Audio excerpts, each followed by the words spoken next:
Hello, everybody. My name is Anita Arno, and I'm the Director of the Office for Health Equity at DC Health. For too long, we have discussed health and other disparities in silos. Similarly, our attempts to think about solutions and other opportunities for change have similarly been explored through silos. Indeed, because of the persistent link between poor outcomes by race, ethnicity, and socioeconomic status, it has felt so disheartening, leading us to conclude, for example, that perhaps these differences are inevitable, and perhaps they're maybe even natural, maybe related to our genes. We know, however, that these are errant assumptions. The evidence base shows clearly that race is not biologically based. The overwhelming majority of evidence demonstrates that amongst the majority of folks who are humans, what we see is that people who may look the same have more differences amongst them than between people who may look different. Notably, therefore, race is a social construct. That means that as a society, we have both the knowledge and the capacity to change disparate outcomes, however persistent they may seem. That means that we have to apply what we know and to persistently address the key drivers, which are the social and structural determinants of health. Essentially, what we have to do is to connect the dots. As we prepare for Mayor Bowser's third National Maternal and Infant Health Summit, we thought that it might be important to think about what our individual and collective roles are as we think about maternal and infant health. I like to say that health equity is everybody's work. We know that interventions that target multiple determinants of health are needed to improve health and achieve health for all. What I've done, therefore, is that I've invited several colleagues of mine who have been working with us at the Department of Health and the Office for Health Equity to think in a collective fashion how we could solve problems specifically as they relate to maternal and child health and housing. I'd like to introduce to you at this point Dr. Anital Turkle, who is the Division Chief for Paternal and Infant Health at DC Health, as well as Ms. Rory Durham, who is the Supervisory Coordinator at the Department of Human Services, as well as Ms. Brittany Hanna, who works in the Community of Hope. So these ladies work with me, and we really have built a strong collaborative partnership along with several others as we try to figure out how we would integrate some of our dialogue and discussion through the lens of health equity. What that means is that we have to think about using the data and the information and the best practices that we know, that the determinants of health are such that the non-clinical determinants, as shown on the screen, are the biggest drivers of health outcomes. Clinical care only drives 20%. That means that health is more than healthcare. Health inequities are neither natural nor inevitable. Your zip code may be more important than your genetic code for health. The choices we make are shaped by the choices we have.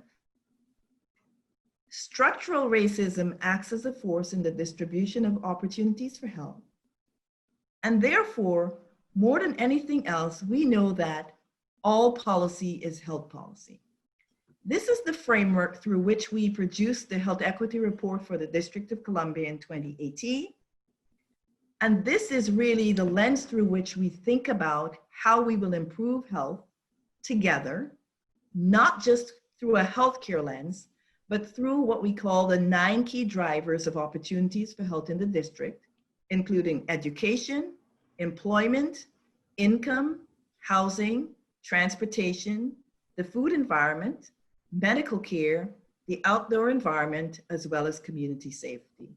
This is a very broad framework. And with that, I'd like to introduce Dr. Turkle, who will talk about the framework for improving maternal and infant health in the district. Dr. Turkle? Thank you, Dr. Arno. So at DC Health, we have a 7 core priority approach and strategy for how we look at and try to work to improve perinatal health outcomes.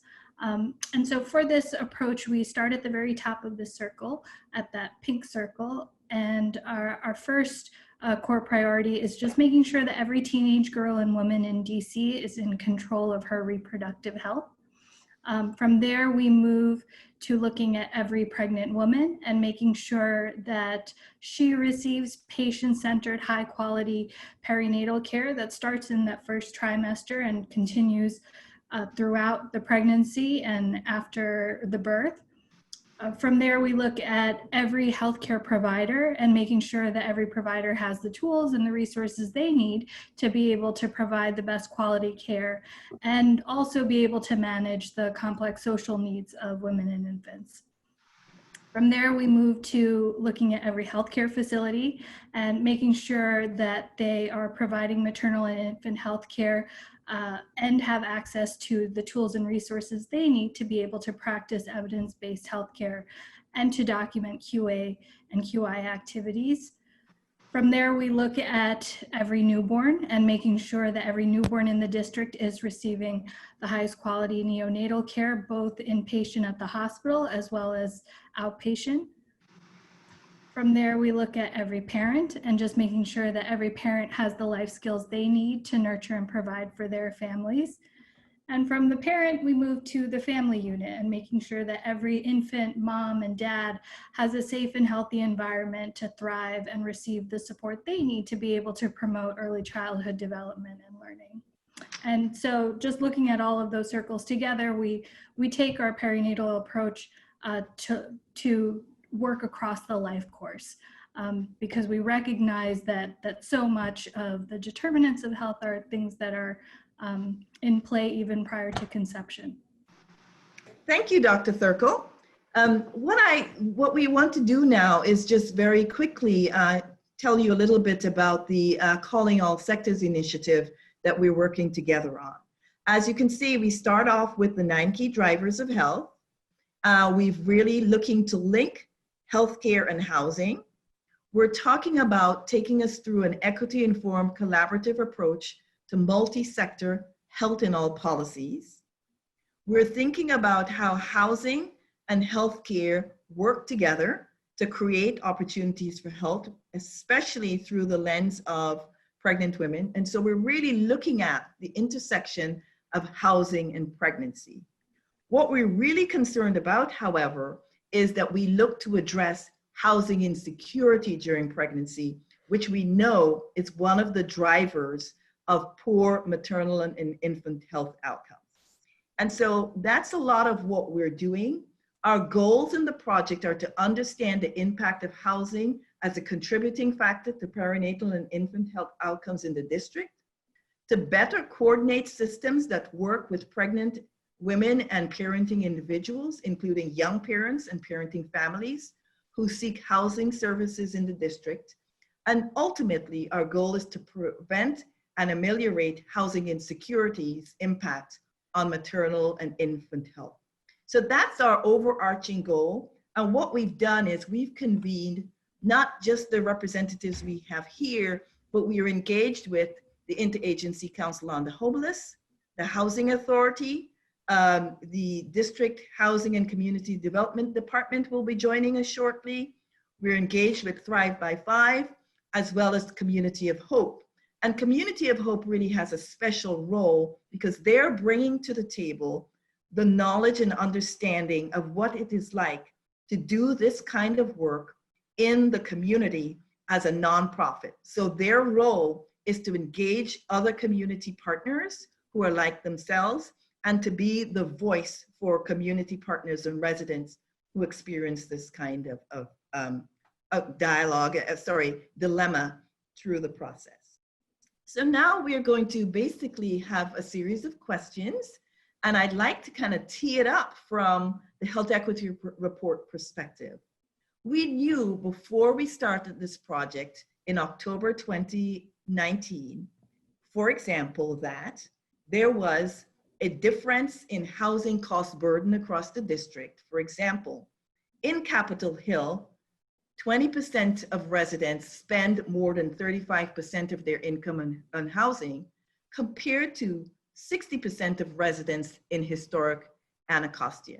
That means that residents in these different communities have significantly different amounts of resources to spend on other things, including their health when they're pregnant. We know also that there is homelessness in the district, and we had something like 1,166 homeless families, which consisted of nearly 4,000 family members, of which 60% were children. And we know also that infant mortality has been a persistent problem. And even though we have seen improvements, we still have a significant disparity if we look at it through the lens of race. While 11% of African American mothers experienced infant mortality, the rates for Hispanic residents was 4% and just 2% for non-Hispanic whites. Bottom line from the health equity report is that there's a 21-year difference in life expectancy at birth in the district, and overall, there are differential opportunities for health across the 51 statistical neighborhoods by income, place, and race.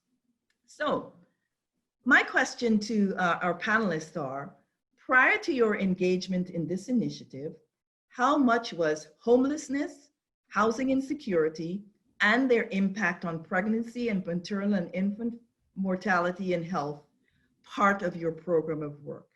And I invite each of you to kind of chime in as you consider appropriate. Well, I can start, Dr. Arnaud.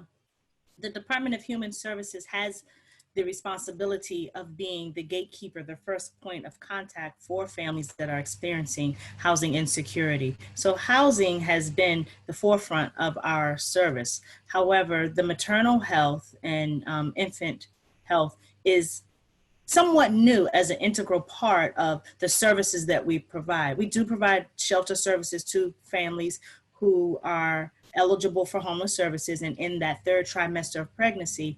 But the other persons who have not yet reached that third trimester, we provide community resources and referrals. So now connecting the dots, as you said, this helps us to take a clear, a wider picture of who our service population really is. Thank you, Rory. Sure. Brittany? Thank you, Dr. Arnaud. With Community of Hope, we have a strong focus on maternal and child health. We have an administration that's dedicated to that under our health administration. As you probably know, as DC Health, we have reports and projects that we do by way of Healthy Start.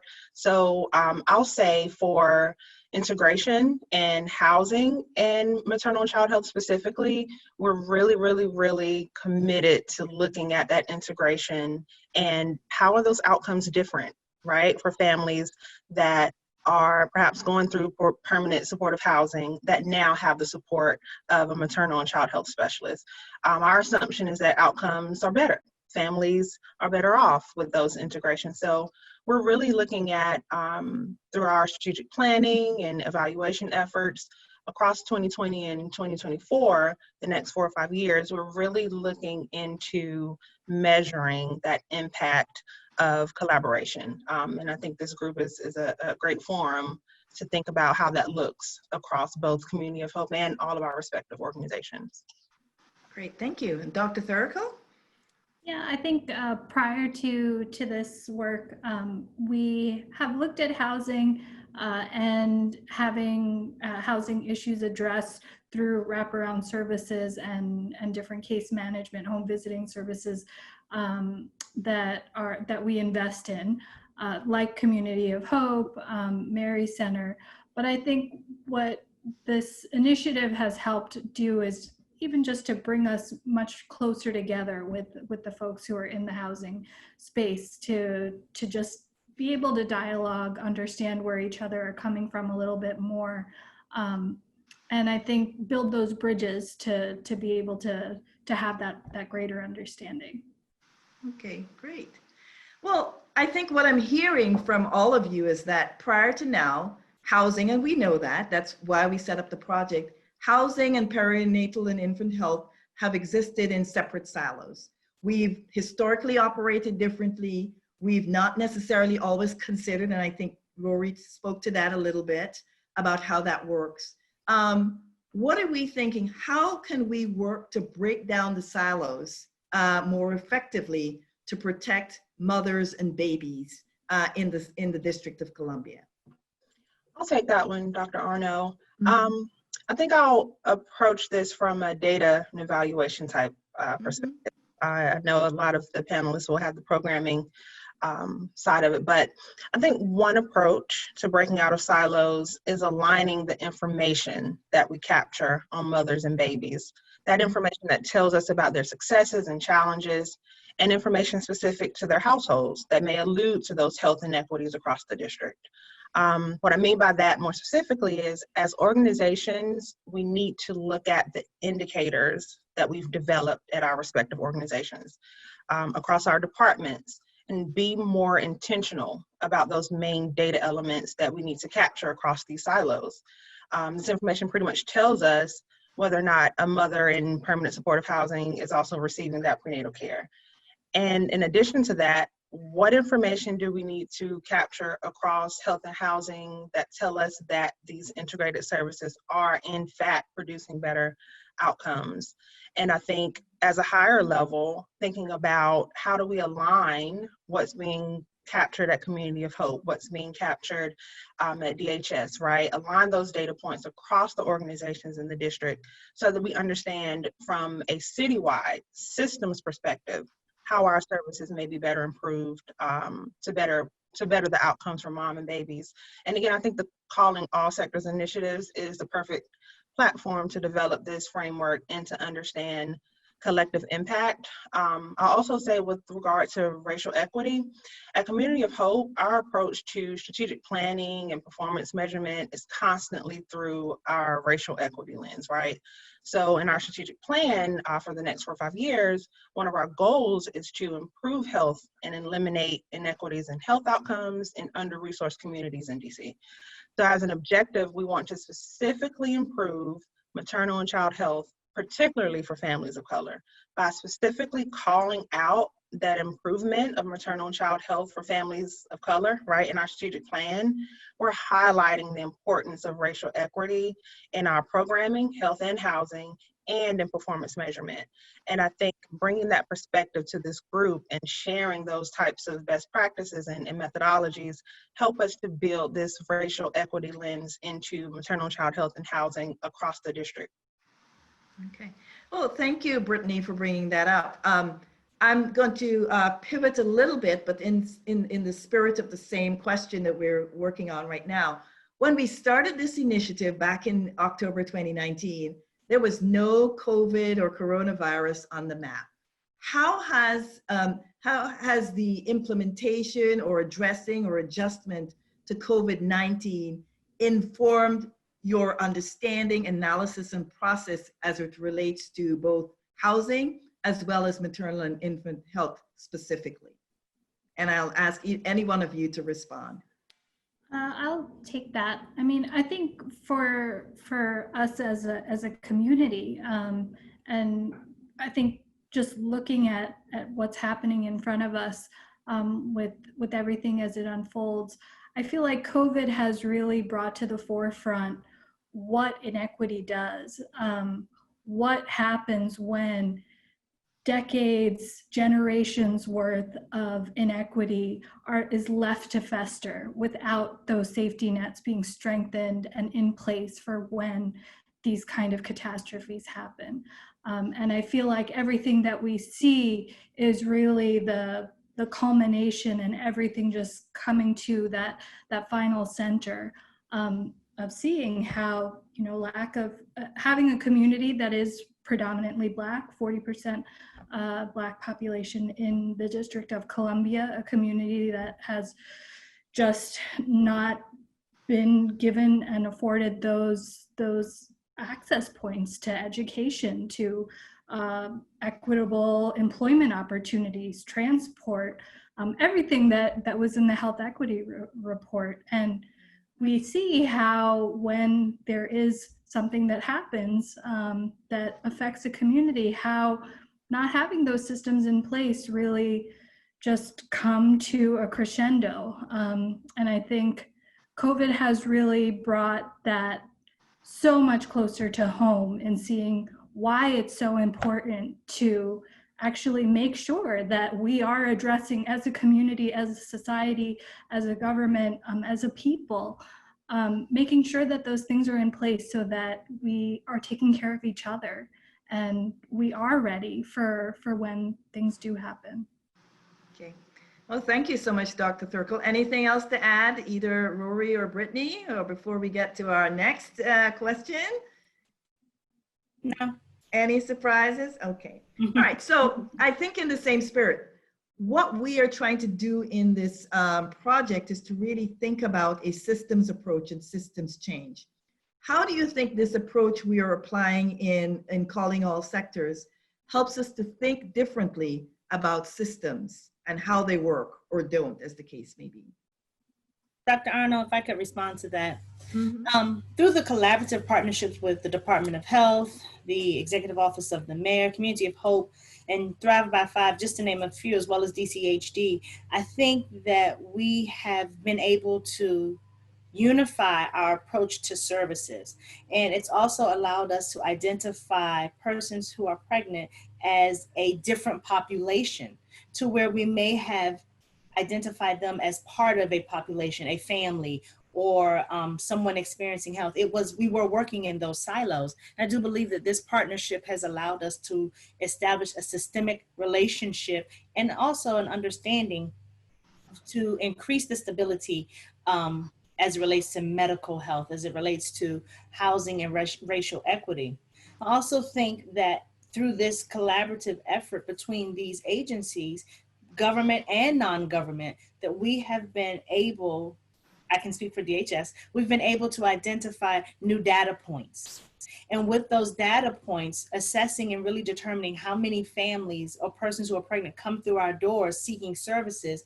And of those families, how many can we place into, or how many are eligible for homeless services and need shelter placement? And those who are not yet eligible for homeless services, but we still can refer them to our community partners. And I think it's made us more aware of the delicate nature of a person that's pregnant and how the impact of housing and socioeconomic status, and as you mentioned earlier, your zip code, how that really affects your maternal and infant health. So this partnership has systemically connected us, but it's also systemically allowed us to connect to the persons that we're serving in a more unified approach. Okay, thank you. So we've talked now about health equity. We've talked about perinatal health. In the DC Perinatal Health Report 2018, we noted there were several interrelated pressing issues that are driving, even before COVID, some of the inequitable outcomes. And they included preterm births, low birth weight babies, as well as infant mortality, which we've talked about before, as well as not enough folks participating in perinatal health and perinatal care. What changes do we need, do you think, in order for us to improve maternal and infant health for all district residents and to improve outcomes? So I can take that one, Dr. Arno. So I think that with maternal and infant health care, and even when we think about the approach that we went over a little bit earlier, for DC Health, I think we are very cognizant of the effect of the social determinants of health on health outcomes.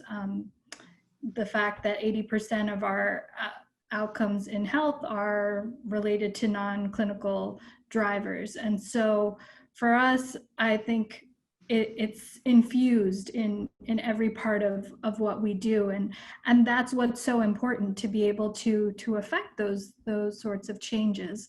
I think for everything every program that is in place, we we do take that into account, that we recognize poverty and racism have profound effects on the way that health outcomes come to play. And so we really do try to look at all of those different social determinants of health to be able to build that network and that system, to have it in place so that we are able to better serve. But I think initiatives like this are so important to be able to keep that dialogue going, because I think in health it's very easy. I think we think about it a lot. We have it articulated in our strategy, but it's something that I think it's important for us to keep building bridges and to keep talking to develop that shared vocabulary that we get when we engage in that collective impact model, and thinking about the shared work that we can do together, and understanding where each other are coming from, and having our priorities interlocked, and seeing that we're all on the same page. And to be able to create this change, we need to work together. Right. So what I've heard so far from Brittany, we talked about the importance of systems, the importance of data. What we've heard from Rory is the importance of changing practice, collecting new data. We've talked about the persistence of these outcomes. What I'd like to let's talk about and explore some more is, how can housing support maternal and child health? We know, for example, that stress is one of the things that produces inequitable outcomes. We know that the data shows that preterm births, postpartum problems, as well as intergenerational trauma are some of the, I don't want to call them intangibles, because we know that they occur. How can we more effectively work together going forward, understanding these things, following the evidence, collecting the data, and doing a better job going forward? How can we support your work, Dr. Turkle, in a more kind of concrete way? Are there things that you would like to see us work as a team in this collaborative project that would help you in doing that work? Yeah, definitely. I think that, for each of these issues, it's one more thing that any person who's looked, if you're a parent, these are all the balls that are flying through the air that you're trying to balance at one time. And I think all of these decisions, looking at housing and making sure that there are systems in place to be able to provide secure and stable resources to just have that be taken care of if it is something that people find themselves in a housing insecure space, is so important, because then it's one less thing that you have to make a choice between, hey, do I have to put this money towards my rent check, or making sure that we have a roof over our head, or do I forego this medical procedure that can extend my life and help me be able to work and take care of my family. Being able to have that kind of support, I think, within the housing space is so important. And especially in the perinatal period, as you brought up, women who are in more housing insecure situations do have higher rates of preterm birth, as well as low birth weight babies. So being able to provide that security really does go a long way. And we see that in the work that we do. Wonderful. So the final question is, I'll ask each of you, what are you looking forward to in achieving at the end of this collaboration? And I don't want it to end, but we're on a grant. So what do you think we should try to achieve at the end and beyond? I'll go first, don't mind. As I mentioned earlier, I think this is an opportunity to create those aligned health and housing integration measures across the district. But I also think this is an opportunity to leverage the expertise of all the partners in rethinking data collection and reporting in terms of race equity. I think it's an opportunity for us to bring to the forefront and kind of prioritize mitigating those instances where racial inequities and racism kind of shows up in the data collection and measuring client services.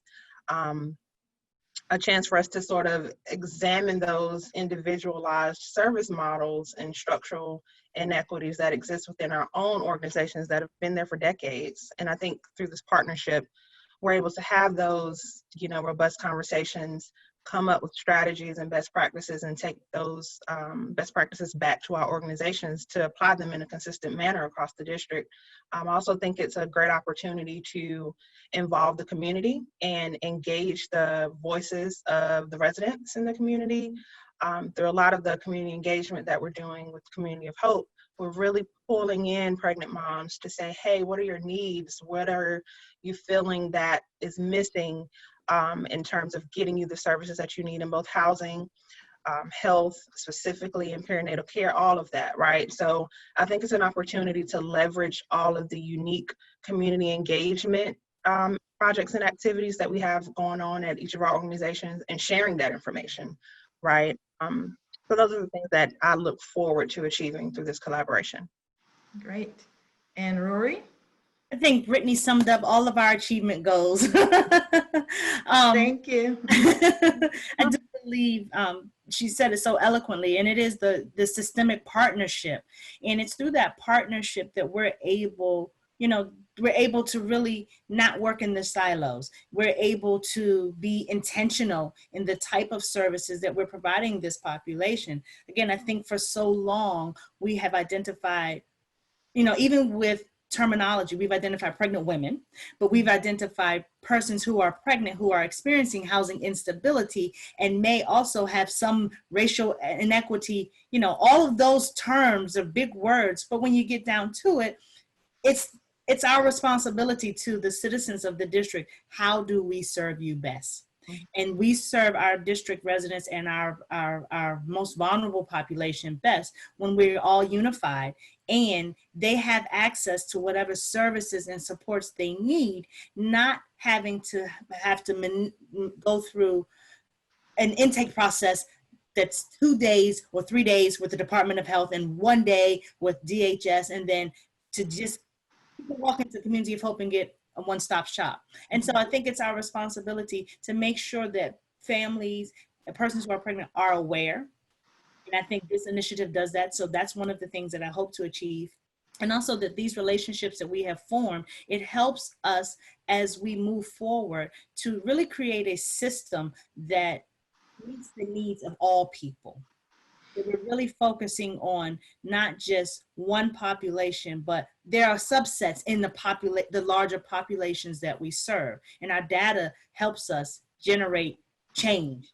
And our experiences from COVID helps us demonstrate change. So all of these relationships, these partnerships, as well as our desire to want best for the people that we serve, I think those are the goals that I expect. That's what I think we're moving towards, because just in this little bit of time, we have learned so much from one another, and we have been able to understand how systems work independently and maybe be able to make some mergers between those systems, which will then, of course, inevitably help those that we serve. Thank you so much, Rory. Dr. Turkle?